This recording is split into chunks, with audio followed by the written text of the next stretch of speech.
Hey everyone, and welcome back to Vuln Vibes. For today's Hot Topics segment, we got to talk about this whole TikTok ban thing. It's kind of a big deal, right? Yeah, it's definitely been making waves. I mean, as of today, January 19th, 2025. No more TikToks in the U.S. Yep, no scrolling, no posting for all you TikTok lovers out there. So, for our listeners who might not be totally up to speed, can you break down exactly what this ban means, like practically speaking? Sure. So basically, TikTok is completely inaccessible in the US now.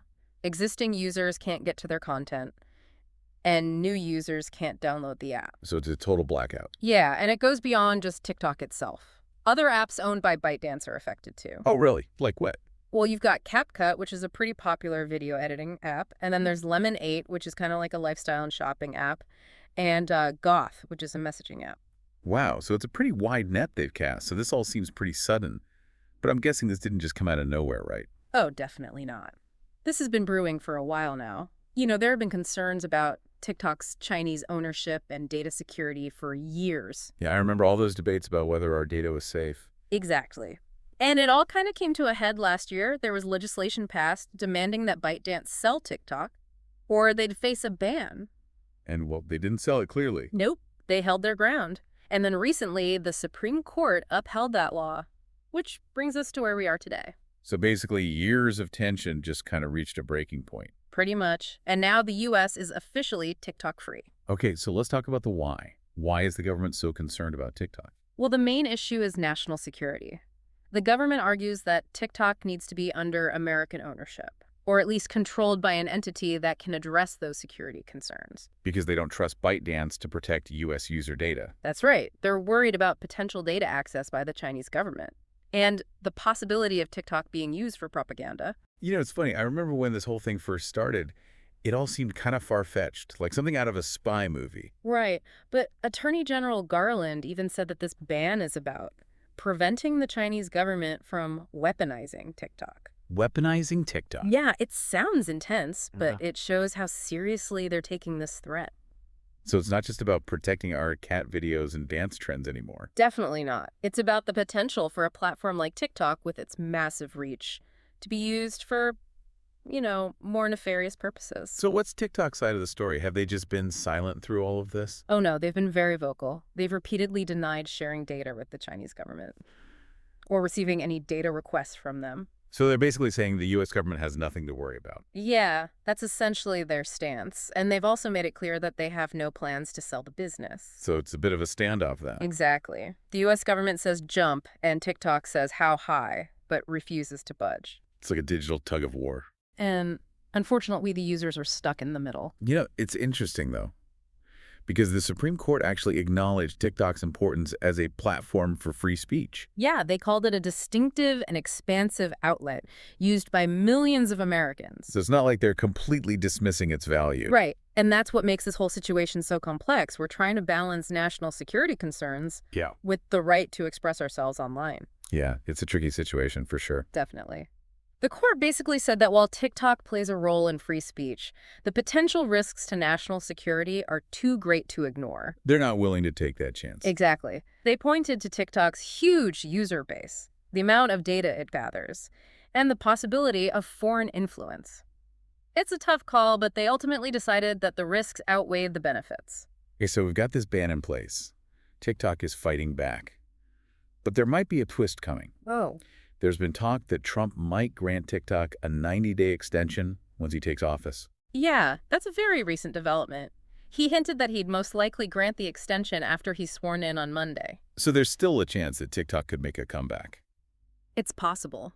But, with anything involving politics, it's all very uncertain. Yeah, we'll just have to wait and see how it all plays out. But this isn't TikTok's first brush with controversy. Didn't India already ban it a while back? You're right. India banned TikTok back in 2020. And more recently, Canada followed suit, citing national security concerns. So the U.S. isn't alone in this. Nope. It's becoming a global trend. But here's something I find really interesting. What's that? Some users, instead of switching to other platforms like Instagram or YouTube, are actually flocking to another Chinese app called Red or Xiaohongshu.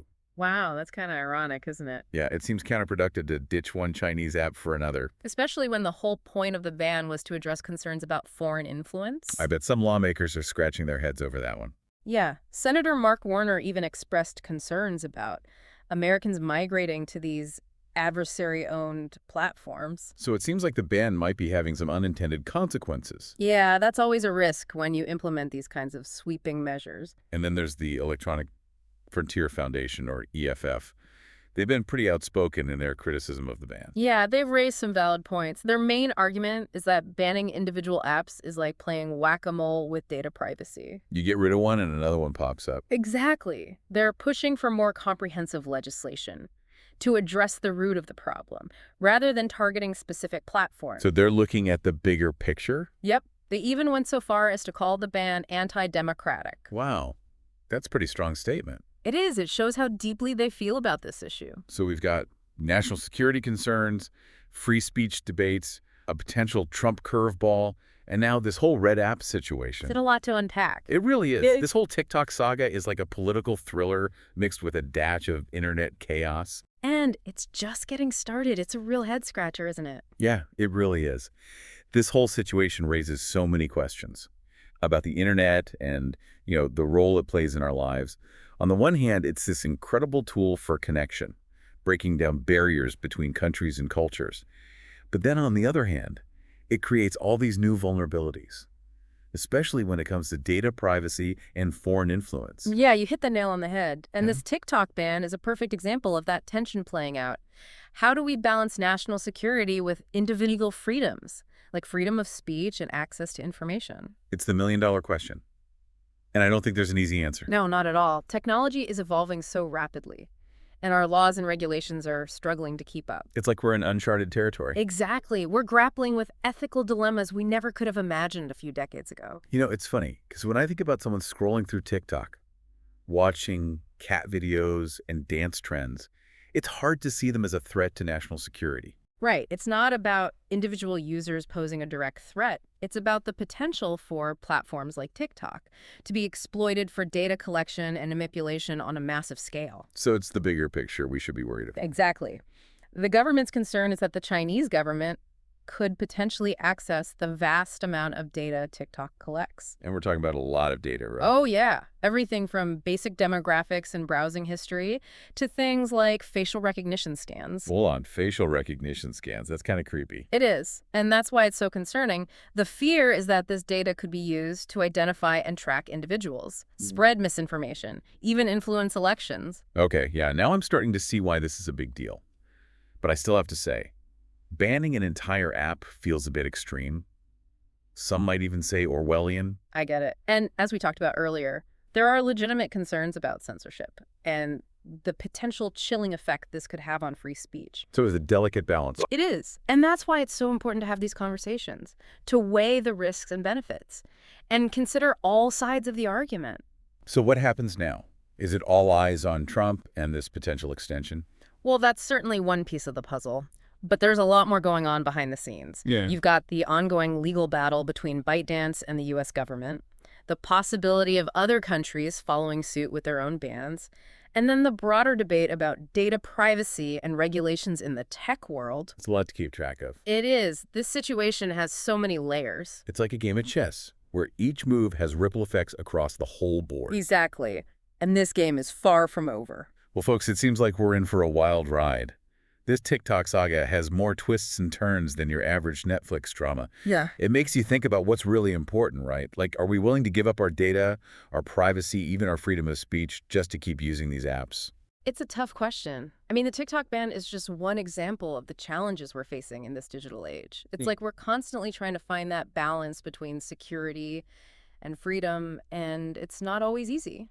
Yeah, no kidding. It feels like the rules of the game are constantly changing, and we're all just trying to keep up. Exactly.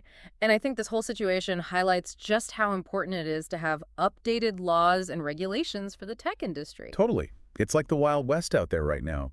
We need some clear guidelines and rules to make sure everyone's playing fair. Absolutely. And, as the EFF pointed out, just banning individual apps isn't really a long-term solution. It's like putting a Band-Aid on a bullet wound. Exactly. We need to be thinking bigger and more strategically about how we address these issues of data privacy and national security.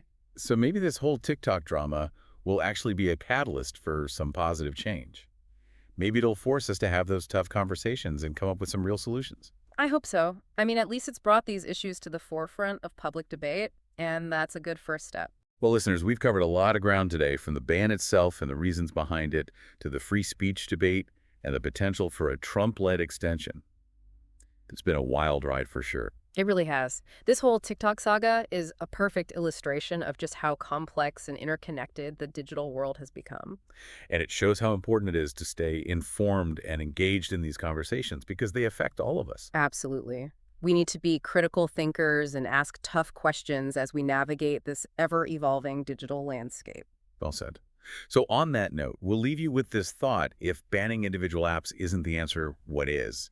How do we strike that balance between national security, data privacy, and freedom of expression in this increasingly connected world?